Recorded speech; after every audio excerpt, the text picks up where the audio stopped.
La fonction NB, NBVal, NBVid et NBCar. Dans un premier temps, étudions la fonction NB. On va se servir de la colonne C pour travailler. Donc ici, nous avons une base de données, matricule, date d'embauche, nom, prénom, catégorie, département et puis salaire. Alors ici, dans la colonne C, on voit bien qu'il y a des informations, je peux dire des valeurs, que ce soit numérique ou non numérique.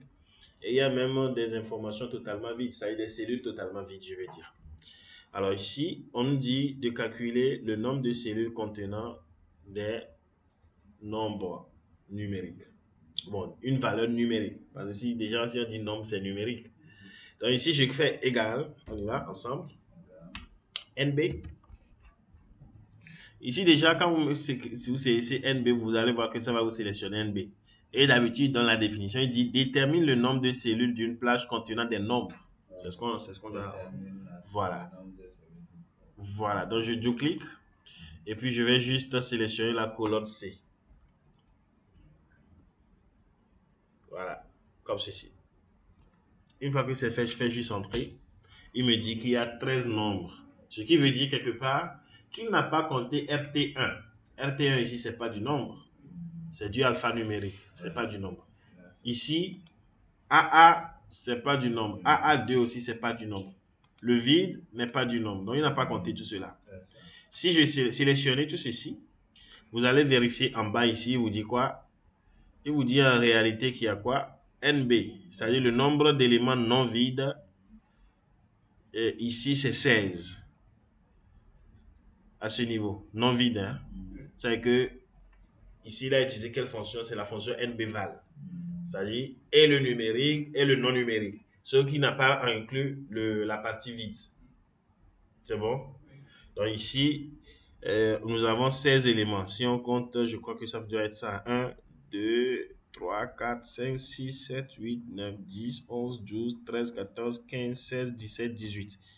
18 moins les deux vides. Ceci et ceci, ce qui nous donne effectivement les 16 dont je vous parlais. Mais vous avez vu que la réponse n'est pas 16, la réponse est 13. Pourquoi? Parce qu'il a soustrait également ceci, ceci et ceci dans les 16. Donc 3 alpha, bon voilà, les 3 lettres. Donc c'est un peu ça, la raison pour laquelle on a 13. Donc autrement dit, nous avons 13 valeurs numériques. On continue avec NBVal. NBVal, je l'ai déjà expliqué. Naturellement, ça va nous donner 16 avec la petite vérification qu'on a fait tout à l'heure. Donc on fait égal NBVal.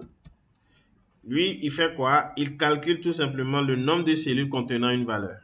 Peu importe le type de valeur. Donc ici, détermine le nombre de cellules d'une plage qui ne sont pas vides. Autrement dit, si ce n'est pas vide, c'est que ça contient quelque chose. Et qu'est-ce que ça contient? C'est une valeur. Donc, je double-clique et je sélectionne la même plage. Je valide, la réponse naturellement sera 16, comme on l'a déjà dit. Bon, NB vide, c'est simple. Je fais juste égal NB vide. Lui, il va compter le nombre de cellules vides à l'intérieur d'une plage de cellules ou bien d'une plage spécifique. Donc là, NB vide de quoi? Je vais sélectionner tout ceci et il va me déterminer le nombre de cellules vides dans ma plage.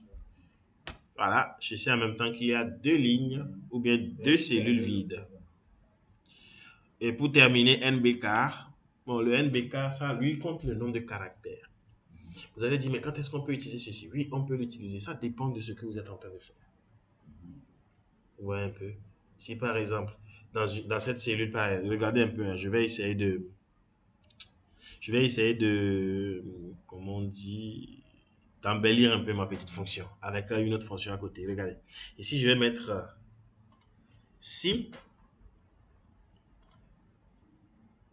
Et puis, si, regardez bien, suivez bien ma logique. Je mets d'abord égal. C'est la règle d'or. Si le contenu de ceci est supérieur ou égal à 6, alors dépasse le contenu de cette cellule dépasse 6 caractères. Dans le cas contraire, ne me renvoie rien, c'est du vide. Je fais entrer. Bon, sûrement qu'il y a une petite erreur quelque part. Oui, c'est normal. J'ai pas fermé mes griffes ici. Oui, griffe à ce niveau. Encore une chose. Ok, il a ramené ça de l'autre côté. Oh, c'est quoi? Ok, là, on va vérifier là. C'est bien. Si D29 est supérieur ou égal à 6, alors le contenu de cette cellule dépasse 6 caractères. Sinon, effectivement, et voilà, ça applique. Donc, vu que je n'ai rien mis, il ne m'a rien laissé. Maintenant, on va ici mettre égal. C'est bon? NB car. NB car. NB car de quoi? NB car de peut-être, je ne sais pas, Abdoulaye. C'est bon? Je valide. Automatiquement, il me met 9 et il me dit en même temps quoi? Le contenu de cette cellule dépasse 6 caractères. Effectivement, 9 et 6. Ouais. Tout dépend de ce que vous voulez faire avec. Donc ici, quand même, ce qu'on sait, c'est que ça va quand même nous renvoyer le nombre de caractères que contient Abdoulaye. Abdoulaye, c'est 9 caractères. Si je me mets à le compter, ça va me le donner. Mais attention, en Excel, l'espace représente également un caractère. Si peut-être pas mes gars d'ici, après avoir mis Abdoulaye, je fais moi-même espace et que je valide ces 10 caractères, il va me renvoyer. Parce qu'il a compté aussi l'espace. C'est pourquoi il faut faire attention lors de la saisie en Excel.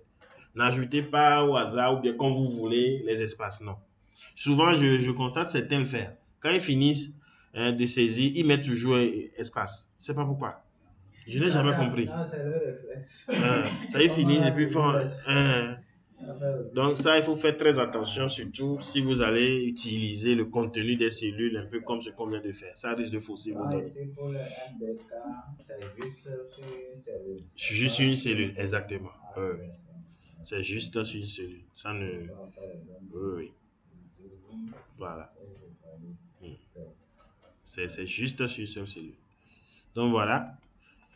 Ça me donne 9 caractères et il me dit ceci. Par contre, si je reviens, donc ici F18, je prends plutôt ceci et que je valide, il ne va rien renvoyer parce que c'est 4 caractères.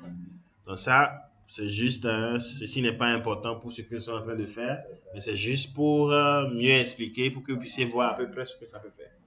Donc ici, on l'a combiné avec la fonction ci. Donc voilà à peu près. Donc nous venons donc d'étudier les 4 fonctions plutôt. Oui, allez-y. Oui, on peut dire. Donc voilà à peu près.